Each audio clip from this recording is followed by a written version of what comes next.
너 아빠가 좋아? 엄마가 좋아? 한 번은 우리 자녀에게도 해봤었고 또 너무 귀여운 옆에 아이들에게도 해본 적이 있을 겁니다.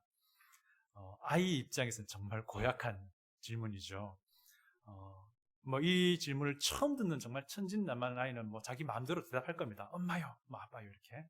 그런데 한두 번 정도 들어본 아이들은요 막 굴리기 시작합니다. 엄마 생각도 해야 되고 아빠 생각도 해야 되고 또 그렇게 질문해놓고 아이의 그 짧은 시간 안에 막 수많은 생각하고 있는 그 표정을 보는 게 너무 재밌어서 또 자꾸 어른들은 그 질문을 합니다. 이런 질문을 몇 번 받아본 아이들은요 아주 노련해집니다. 이렇게 대답하죠. 둘 다요. 네. 우리가요 살다 보면 이것도 저것도 아닌 어중간한 태도를 취해야 할 때가 있습니다. 그런데 또 같은 일이지만 어떨 때는요 어중간한 것보다는 명확한 태도를 취하는 것이 지혜로울 때가 있습니다. 같은 일이긴 한데, 같은 주제긴 한데 어중간한 태도를 취하는 것이 지혜로울 때가 있고, 같은 일이긴 하지만 때로는 아주 명확한 태도를 취하는 것이 지혜로울 때가 있습니다. 그런 일들이 있습니다. 그런데 그런 일들만, 그런 사안들만 있는 것은 아니죠. 상황, 형편, 때 관계없이 항상 명확해야 하는 그런 일들도 있습니다. 죽는 한이 있어도 절대로 이것도 저것도 아닌 거, 어중간한 것 이거 아니고 정말 명확한 것을 보여야 할 그런 일들이 있습니다. 우리 그리스도인에게 그것이 무엇이겠습니까? 우리의 신앙의 정체성입니다.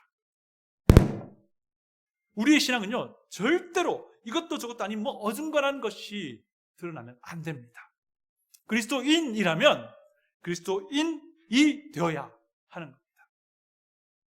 그런데 그리스도인이라 불리긴 하지만 때로는 그리스도인답지 않는 태도를 취할 때가 우리가 있는 걸 경험합니다.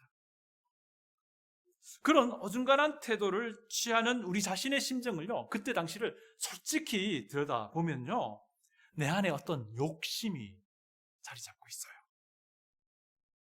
내 안에 욕심과 욕망과 어떤 교만함이 은근슬쩍 신앙이란 이름으로 포장되어 있다 보니 그리스도인답지 않은 어중간한 태도를 취하게 되게 되는 겁니다. 우리 그런 걸 자주 경험합니다. 그런데 더 큰 문제는 이겁니다.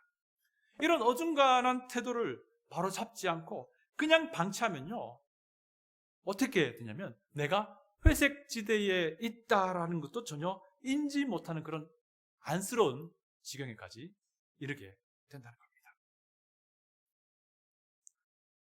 창세기 18장에서 멸망이 예고되었습니다. 소돔과 고모라가요. 그리고 오늘 읽은 본문 창세기 19장에서 결국 소돔과 고모라는 멸망당합니다. 이 안타까운 멸망 이야기의 주인공이 누굽니까? 롯이죠. 롯입니다. 그런데 롯이 바로 이런 어중간한 회색 지대에 서 있었던 사람입니다. 롯을 이렇게 쭉 읽어보면요 정말 답답합니다. 안타까워요. 너무 그러다 보니까 안쓰럽게 여겨지기까지도 합니다.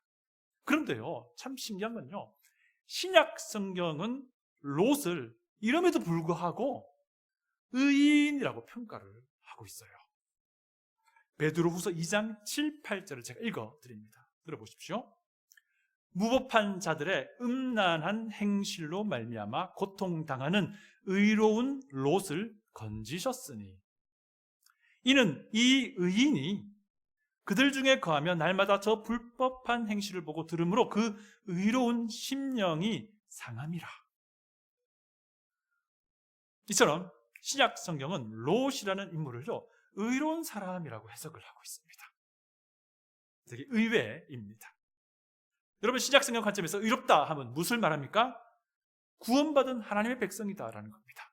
하나님께로부터 너 의롭다라고 불림받게 된 사람이라는 뜻이에요. 그런데 창세기 19장 기록을 우리가 쭉 보면 롯이라는 인물을 볼 때 의로운 모습보다는 좀 불의한 모습들이 더 많이 관찰됩니다. 그래서 우리가 오늘 이 신약 성경의 해석을 염두에 두고 이 창세기 기록을 읽게 되면요 롯이 정말 안타까운 사람이에요. 너무 답답해요. 너무 안쓰러운 사람입니다. 매우 어처구니 없는 사람으로 보여지죠. 왜 저런 결정을 하나? 왜 저런 생각을 할 수 있을까? 왜냐하면요, 롯이 의로운 자로서의 태도를 확실히 보여주지 않고 이것도 저것도 아닌 그런 모습을 창세기 19장에서 보여주기 때문입니다. 대충 어느 중간 지점 어딘가에서 타협한 태도를 보여주기 때문입니다.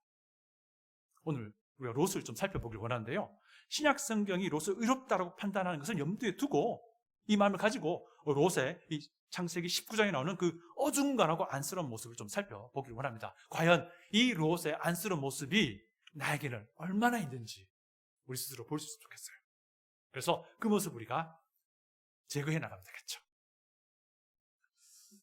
아브라함이 만났던 두 천사가요, 아브라함 사실 3명을 만납니다. 그 중에 한 분은 하나님이셨습니다. 이 두 천사가 소돔에 도착합니다.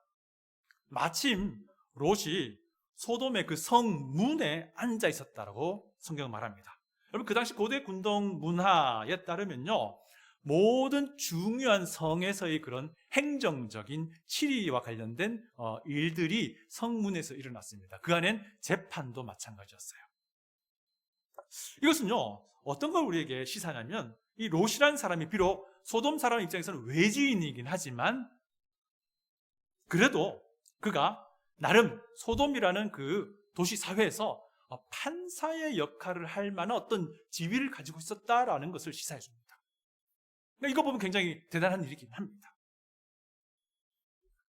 그때 그런 롯이 소돔을 그때 이제 두 천사가 롯을 찾아오는 것이죠. 그런 이제 롯이 소돔을 찾아온 2명의 낯선 천사를 이제 보게 됩니다. 근데 이 천사들은 남성의 모습이었어요.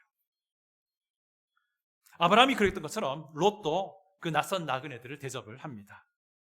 그리고 롯이 그들에게 자기 집으로 들어가자라고 간청을 해요.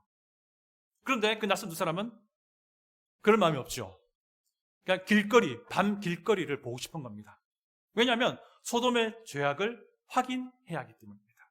그런데 롯은 우리 읽어보면요, 뭔가 불안해요. 그래서 간청해서 그들을 자기 집으로 들입니다. 우리가 이미 본문을 읽어서 알지만 이 소돔의 사악함은요, 사실은 천사들이 굳이 밤거리를 확인해 보지 않아도 될 정도였던 것을 우리가 압니다. 이런 소돔의 죄악을 롯이 알고 있기 때문에 롯은 이 2명의 나그네를 자기 집으로 맞이하는 것이 맞다라고 판단한 겁니다. 왜? 밤중에 험한 일을 당할 수 있다 생각을 한 겁니다. 그래서 롯이 그들을 간청하여 집으로 맞이합니다. 롯은 아브라함이 그랬던 것처럼 대접을 하지요. 롯이 무교병을 구워서 늦은 저녁을 대접을 합니다. 식사를 마치고 나서 이제 잠자리에 들 정도로 아주 늦은 밤이 됩니다. 그때 이제 일이 벌어지죠. 소돔의 남자들이 롯의 집으로 몰려옵니다. 우리 한국말 성경은요, 그 성 사람, 소돔 백성들이라고 번역을 하고 있는데요, 사람, 백성들이라고 번역한 히브리어 단어 한 단어예요. 같은 단어인데 모두 남성 명사를 사용하고 있습니다. 이게 무슨 말인가 하니, 이 소돔에 사는 남자들이 몰려왔다는 뜻이에요. 근데 창세기 기록을 쭉 계속 보면요, 소돔에 사는 각종 남자들이 몰려왔다라는 것을 알 수 있습니다. 제가 4절을 읽어드립니다. 성경을 가지신 분들은 성경을 보시면서 눈으로 따라와 주십시오.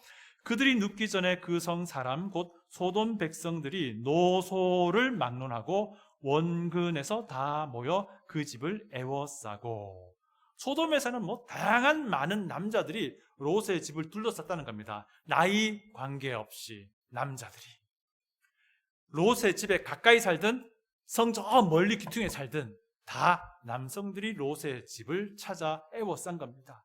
그런데 이들이 롯에게 요구하는 것이 굉장히 충격적입니다. 이들은 낯선 두 사람을요, 밖으로 이끌어낼 것을 요구하면서 이렇게 말합니다. 5절 제가 읽어드립니다. 보십시오. 롯을 부르고 그에게 이르되 오늘 밤에 내게 온 사람들이 어디 있느냐? 이끌어내라. 우리가 그들을 상관하리라. 우리가 그들을 상관하리라. 여기서 상관한다라고 번역한 히브리어 단어는요, 야당이라고 하는 단어예요. 이게 의미는 안다라는 단어예요. know, 안다라는 단어예요. 그런데 이게 그냥 아는 정도의 그런 말 맛이 아닙니다. 육체적으로 결합되어 아는 것을 말해요.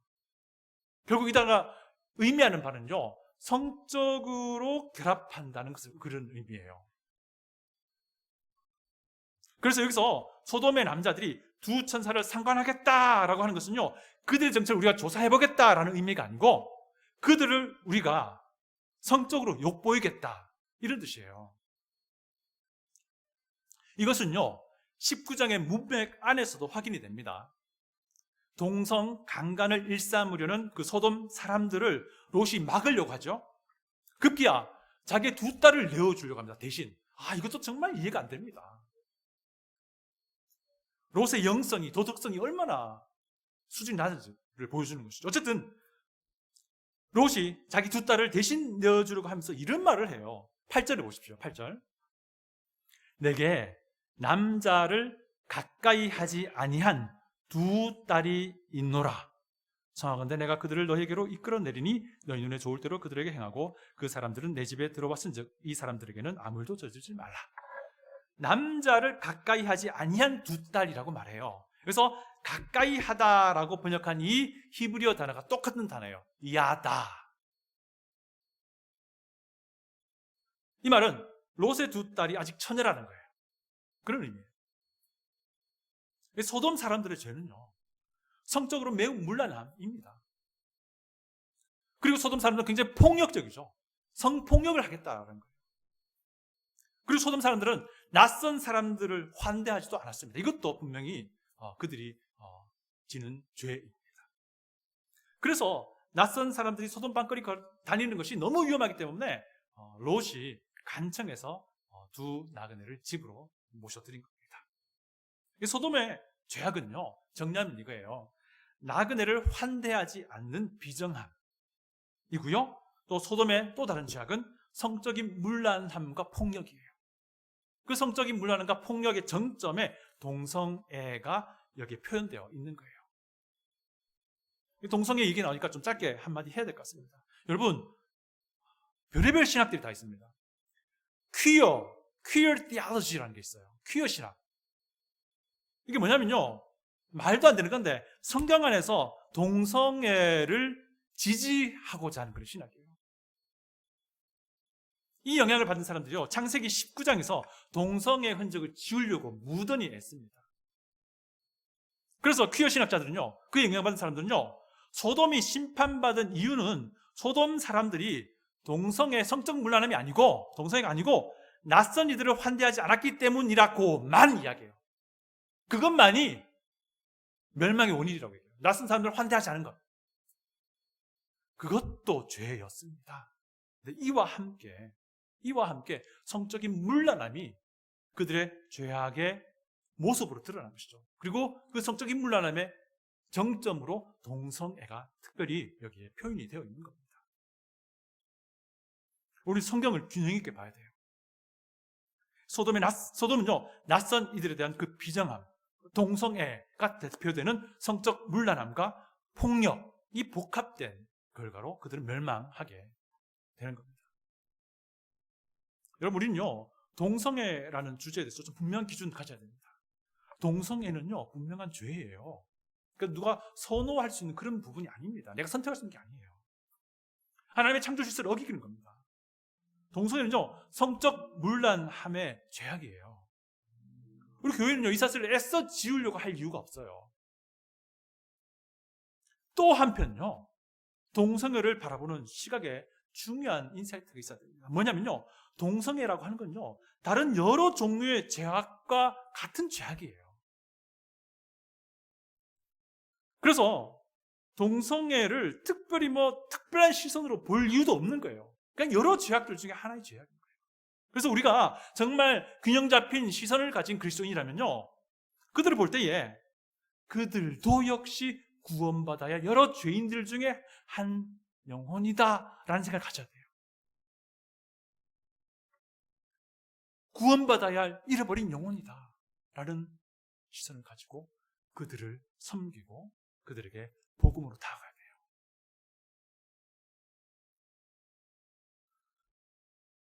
본문을 살펴보면요, 이 소돔에 살고 있던 롯, 그의 영적인 수준이 정말 정말 낮다라는 것을 우리가 보게 됩니다. 신약 성경은 롯을 의롭다라고 해석하긴 하는데 롯의 삶의 모습을 보면 너무 실망스럽습니다. 먼저 첫 번째, 롯의 이 윤리적 기준이 너무 낮습니다. 롯이 나그네를 대접하고자 하는 그 마음은 정말 본보기가 되고 이것은 소돔이 그렇게 하는 것과도 굉장히 대조가 되는 부분이기도 합니다. 그런데 롯이 가진 윤리적 기준은 정말 상상 이하입니다. 그저 안쓰럽다라고 밖에 말을 할 수가 없을 정도예요. 손님 보호하려고 자기의 처녀딸을 폭도들에게 내어주려고 해요.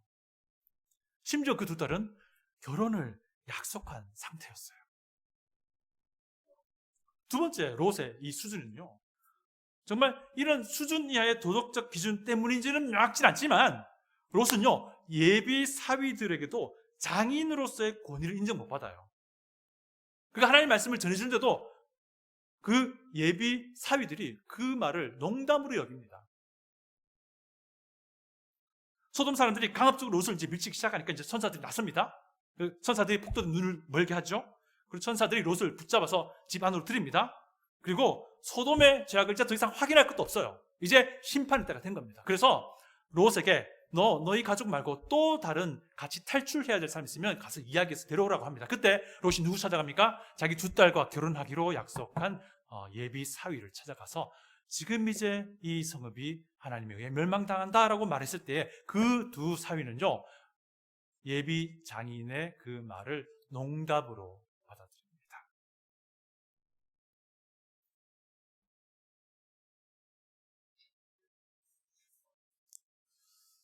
14절 제가 읽어드립니다. 롯이 나가서 그 딸들과 결혼할 사위들에게 말하여 이르기를 여호와께서 이 성을 멸하실 터이니 너희는 일어나 이곳에서 떠나라 하되 그의 사위들은 농담으로 읽었더라. 이 이야기는요, 짧은 정말 몇 구절에 대한 이야기지만요, 롯이 이 사악한 도시 소돔에 살면서 그의 영적인 수준이 매우 하락되어 있다라는 것을 간접적으로 보여주는 대목입니다. 롯이요, 사악한 도시에 살긴 하지만 그가 선한 영향력을 미쳐야만 하는데 그렇게 하지 못하고 오히려 악한 영향력을 받아서 그리스도인으로서 하나님의 백성으로서 그 간증을 계속 잃어버리고 있었던 거예요. 앞으로도 계속 롯을 보겠지만 그는 자신의 그런 모습조차도 인지하지 못하는 듯한 모습입니다. 일단 여기까지가 이제 밤새도록 일어난 일입니다. 세 번째, 롯은요, 그의 영적인 감각이 매우 둔해져 있습니다. 여러분, 우리가 쭉 읽었지만 상황이 굉장히 긴박하게 흘러갑니다. 이 이야기가요. 근데 그것은 롯을요, 그 상황을 인지하지 못해요. 상황이 긴박하다는 건 전혀 인지하지 못합니다. 롯과 그 아내와 두 딸 외에는 탈출할 만한 사람이 없다는 게 이제 확실해졌습니다. 그리고 날이 막 밝아오기 시작합니다. 천사들이 롯을 재촉해요. 이제 떠나가라. 머뭇거립니다, 또. 그래서 할 수 없이 천사들이 롯과 아내와 두 딸을 붙들고 성 밖으로 그냥 내려놔요. 근데 여기서도 롯이 머뭇거립니다. 천사들이 산으로 도망가라라고 분명히 지시합니다. 그런데 롯이 뭐라고 그럽니까? 산으로 도망가는 것보다는 좀 가까운 여기 소알이란 작은 도시 있지 않느냐, 이쪽으로 도망가게 해달라라고 얘기해요. 그러면서 이상한 변명을 냅니다. 창세기를 우리도 되게 답답하잖아요. 근데 그들을 앞에 두고 있는 두 천사의 마음이 얼마나 답답했을까요? 소알로 가겠다는 그 이유를 한번 들어볼게요. 19절 보십시오. 19절입니다. 주의 종이 주께 은혜를 입었고 주께서 큰 인자를 내게 베푸사 내 생명을 구원하시오나 내가 도망하여 산에까지 갈 수 없나이다. 두렵건대 재앙을 만나 죽을까 하나이다. 이 재앙이 무엇을 의미할까요? 여기서 재앙은요, 이거예요. 멀리 있는 산으로 가다가 혹시 길에서 해치는 어떤 도적들을 만나면 내가 죽을 수 있지 않느냐, 이 얘기인 거예요. 이게 말이 안 돼요. 롯은요, 알고 있어요. 주께서 큰 인자를 내게 베푸사 내 생명을 구원하시려고 하는 거 제가 알겠습니다 라고 말하고 있어요. 이게 뭡니까? 저 큰 도시 전체가 멸망하는 이 엄중한 그런 심판 중에서 하나님이 롯 가족 생각해서 구원해 주려고, 탈출시켜 주려고 하는 건데, 그 생명 보존해 주려고 하는데 롯이 기껏 하는 말이 저 멀리 산까지, 지금 당신께서 말씀하신 그 산까지 가다가 중간에 혹시 나쁜 사람 만나서 제가 죽으면 어떡합니까? 이 얘기예요. 이게 말이 안 되는 거잖아요. 이 큰 엄중한 심판에서 건져주시는 하나님이 그를 산까지 가라고 하시는데 그때까지 안 지켜주신다는 말이 안 되는 거예요. 그런데 롯은 도시 소화를 이야기합니다. 도무지 이해가 안 되죠. 이게 뭔가 하면요, 롯이란 이 하나님 보시기에는 아직 의로운 사람이긴 하지만 영적 감각이 굉장히 무뎌져 있는 거예요. 이게 뭐가 옳은지도 분간이 안 되는 거예요. 이 급박한 상황 속에서. 여러분, 이 소돔과 고모라라고 대표되는 이 도시 문화는요, 특히 성경에서 도시 문화는요, 어떤 의미냐면요, 사람들이 우리가 힘을 모아서 우리의 힘으로 살아보자라는 것을 상징해요. 그래서 우리가 서로 힘을 합해서 좀 편리함도 추구해보고 우리의 돈도 모아보고 하나님 없이 좀 살아보자라는 것을 상징해요. 창세기 1장부터 19장까지 쭉 볼 때 도시 문화가 그걸 이야기합니다. 여러분 기억나시죠? 신할 땅에 모인 사람들, 바벨을 쌓습니다. 바벨이라는 도시에 모입니다. 그들이 무엇을 원했습니까? 하나님 없이 우리의 힘으로, 이거였어요. 여기에 소돔과 고모라라는 도시도 마찬가지 상징을 보여줍니다. 고대 도시 문화는요, 인간이 자기 스스로의 힘을 뭉치고 편리함을 추구하고자 했던 것, 이것이 많은 사람들에게 어필이 된 겁니다. 그런데 동시에 이 구약 성경에서 이 도시 문화는요, 창세기 도시 문화는 죄악과 타락의 또한 중심이기도 했던 겁니다. 롯은요, 이미 이 도시 문화의 타락함에 젖어버리게 된 거예요. 거기 살면서. 그래서 롯은 말도 안 되는 이유를 들어서 소화를 제시하고 있는 겁니다. 도시 문화가 주는 그 매력과 편리함을 얻습니다. 그런데 롯은 서서히 자신의 신앙의 정체성을 타협해 가고 있는데, 문제는 자기가 그런 사람인 걸 모르고 있다는 거예요. 창세기 19장 읽으면요, 롯이 너무 안타깝습니다. 우리가 보기엔 답이 뻔한데, 매우 위급한 상황인데 롯은 그거 모르고 있어요. 엉뚱한 소리 하고 있는 겁니다. 왜 그렇습니까? 하나님의 사람으로서 보여야 할 확실한 태도를 보이지 않는 거예요. 보여야 될 타이밍이에요. 왜 그렇습니까? 롯이 회색지대 가운데 계속 젖어들어 살아가고 있었던 겁니다. 비록 의로운 자라 해석되는 사람이긴 하지만 창세기는 그를 이것도 저것도 아닌 정체불명의 사람으로 묘사하며 기록하고 있는 거예요. 그래서 우여곡절 끝에 겨우 간신히 하나님의 구원의 은혜를 입는 사람으로 창세기는 롯을 기록하고 있다는 겁니다. 이런 부류의 사람을요, 신약 성경도 분류해줘요. 부끄러운 구원을 받는 자들이라고 신약 성경은 이런 사람들을 설명합니다. 우리가 죄인이었을 때에 내가 죄인됨을 분명히 깨닫게 됩니다.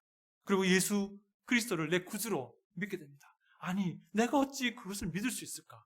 근데 믿게 됐어요. 이제 막 구원받은 그리스도인죠, 아기하고 똑같아요. 아기는 엄마의 젖을 안 먹으면 죽습니다. 병 걸립니다. 그리스도인, 막 구원받은 그리스도도 마찬가지예요. 아기예요, 아기. 먹지 않으면 죽어요. 성경이라는 음식을 먹지 않으면 자라지 않아요. 그런데요, 이 성경이라는 음식을 먹지 않은 채로 교회를 출석할 수는 있어요. 여기 함정이 있습니다. 여전히 영적인 아기인데 스스로는 성숙한 자라고 생각하는 거예요. 이런 부류의 사람들이 결국 부끄러운 구원을 받게 될 거라는 겁니다. 고린도 교회에 특별히 이런 사람들이 많이 있었습니다. 고린도전서 5장 5절을 제가 읽어드릴게요. 이런 자를 사탄에게 내주었으니 이는 육신은 멸하고 영은 주 예수의 날에 구원을 받게 하려 함이라. 이 구절은요, 고린도 교회 지체들 중에서 죄를 짓고도 그거 인정하지 않는 자들에 대해서 말하고 있는 거예요. 이들은 그리스도를 믿는 믿음이 있긴 하지만 그들의 삶은 굉장히 모호한 사람들이었습니다. 물론 모호한 사람들 중에는요, 아예 예수를 믿지 않는 이들도 있어요. 교회에 발만 걸쳐놓은 사람도 있어요. 근데 지금 우리가 오늘 언급하는 부류는 그리스도를 믿긴 하지만 그 이후에 성숙해지지 않은 채로 그냥 방치하여서 스스로를 그리스도인다움을 점점 이뤄져 가는 그런 삶을 말합니다. 이런 사람, 하나님이 최악의 경우에는요, 그들의 육적 생명을 거두어 가세요. 육신은 멸하고 영은 주 예수의 날에 구원받게 하려 합니다. 그러나 그들의 영은 구원받게 될 것이다 라는 겁니다. 이런 구원을요, 같은 고린도전서 3장은요 불 가운데 받는 구원이라고 말해요. 고린도전서 3장 11절부터 15절인데 제가 읽어드릴게요.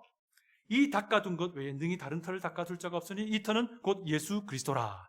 만일 누구든지 예수 그리스도를 터 위에 지금 쌓는 겁니다. 이 말은 구원받은 그리스도를 삶을 말하는 거예요. 만일 누구든지 금이나 은이나 보석이나 나무나 풀이나 짚으로 이 터 위에 세우면 각 사람의 공적이 나타날 터인데 그날이 공적을 밝히리니 이는 불로 나타내고 그 불이 각 사람의 공적이 어떠한 것을 시험할 것입니다. 만일 누구든지 그 위에 세운, 그 위는 뭡니까? 예수 그리스도 위에 세운 겁니다. 예수 그리스도 위에 세운 공적이 그대로 있으면 상을 받고, 누구든지 그 공적이 불타면 해를 받으리니. 여기서 해는 손실을 말하는 손실. 그러나 자신은 구원을 받되 불 가운데서 받은 것 같으리라. 이게 무엇을 말하냐면요, 우리가 그리스도인이 된 이후에 내 모든 삶의 모든 생각들, 모든 동기들, 모든 행동들, 모든 것들에 대해서 우리 주님 그리스도 앞에 서서 심판받게 될 것을 말합니다. 이것은요, 이 사람의 영혼 문제, 너 구원받을 것이다, 받지 못할 것이다, 이걸 결정하는 게 아닙니다. 구원받은 그리스도의 삶을 보시고 그에게 예수님께서 상을 베푸실 것이지 상을 베풀지 않으실 건지에 대한 이야기예요. 그래서 내가 한 모든 행동들이, 모든 삶의 모습들이 불타 없어지지 않고 남아있으면 예수님께로부터 상을 받을 거예요. 그 대표적인 것이 예수님부터 잘했다 칭찬 받을 것입니다. 그리고 여러 가지 면류관들이 있을 거예요. 그런데 다 불타 없어져 버린다, 이러면 상대적으로 손해를 당하게 되는 것입니다. 이런 구원을 고린도전서는 불 가운데 받는 구원이라고 말하고 있습니다.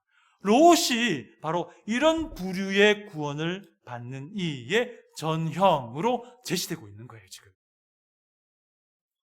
여러분, 우리가 사람들을 만날 때 되게 여러 가지 기준으로 분류합니다. 그죠? 그렇게 하잖아요. 저는 목회적 관점으로 볼 때 저는 4가지로 분류할 수 있다 생각합니다.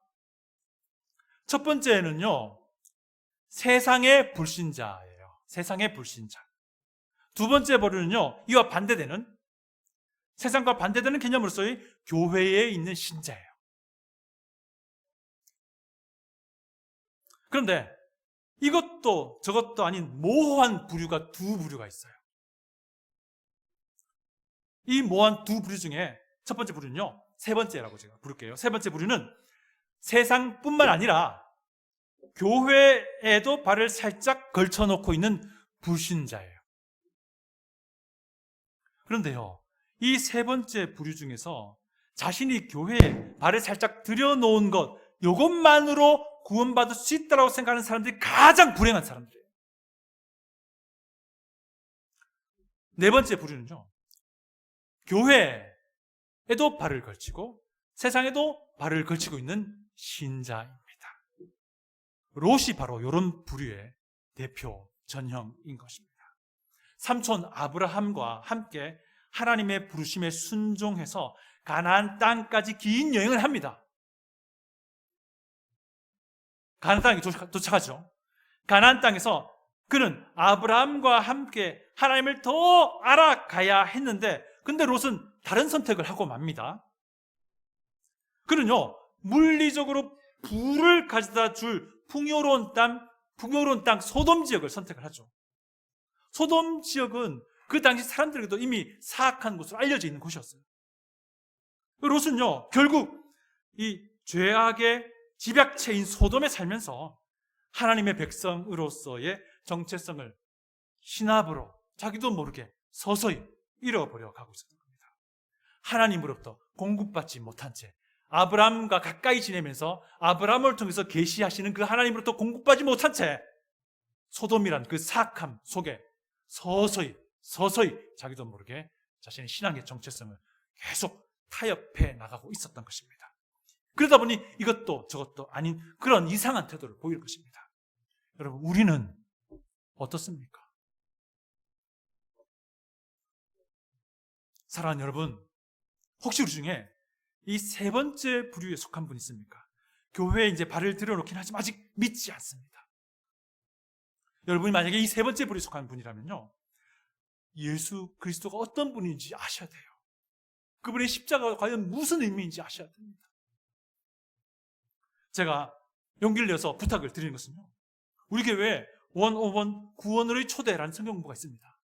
이 성경공부에 꼭 참여할 수 있기를 부탁드립니다. 그리고요, 이 성경공부 아니라 할지라도 구원이 무엇인지, 왜 사람이 죄인이라고 하는지, 예수 그리스도가 왜 십자가에 달려 죽어야만 했는 건지, 왜 그의 죽음이 나의 죽음이라고 얘기하는지, 왜 그의 죽음이 내 구원과 연관되는지 궁금한 부분이 있다면 저를 꼭 찾아와 주시기 바랍니다.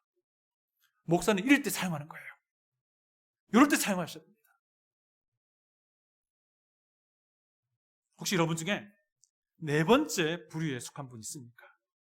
세상에도 발을 들여놓고 있는 신자를 말합니다. 이들이 롯과 같은 사람이죠. 믿기는 믿는데 내 삶의 변화가 없습니까?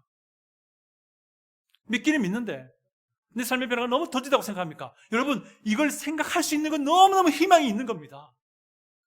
이거를 모른 채 지내는 것이 안타까운 것이죠.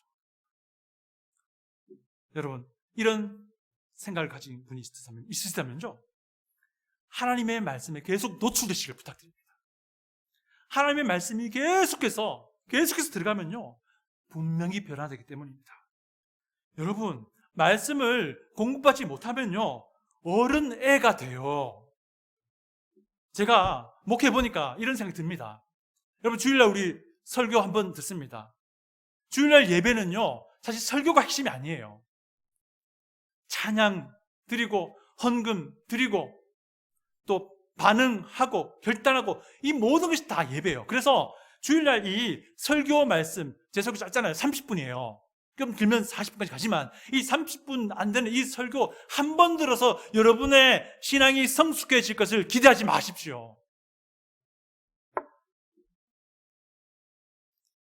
짧게 모이더라도요, 성경을 진짜 집중적으로 배우고 서로 인터랙션하는 그 시간이 오히려 더 하나님의 말씀에 의해서 내가 변화되는 데는 더 크다는 생각이 들어요. 수요일날 오전에 말씀 교제 시간이 있습니다. 여러분 꼭 참석해 주시기 바랍니다. 그 수요일날 오후에는 지금 모이지 않고 있습니다. 여러분 중에 수요일 오전 시간이 안 된다 하시는 분, 제가 수요일 오후 시간 항상 빼놓고 있습니다. 여러분 중에 두 번째 부류에 속한 분 있습니까? 교회 안에서의 신자, 바람직한 부류입니다. 이런 분들은요, 지속적으로 그리스도의 말씀에 노출돼서 그리스도 안에서 자라는 사람들입니다. 계속해서 성경 말씀 안에 거하십시오. 근데 이렇게 잘 하다가도요, 어느 때부터 성경 말씀에 거하지 않게 되면요, 여러분들도 네 번째 부류가 되지 않으리라는 법이 없습니다.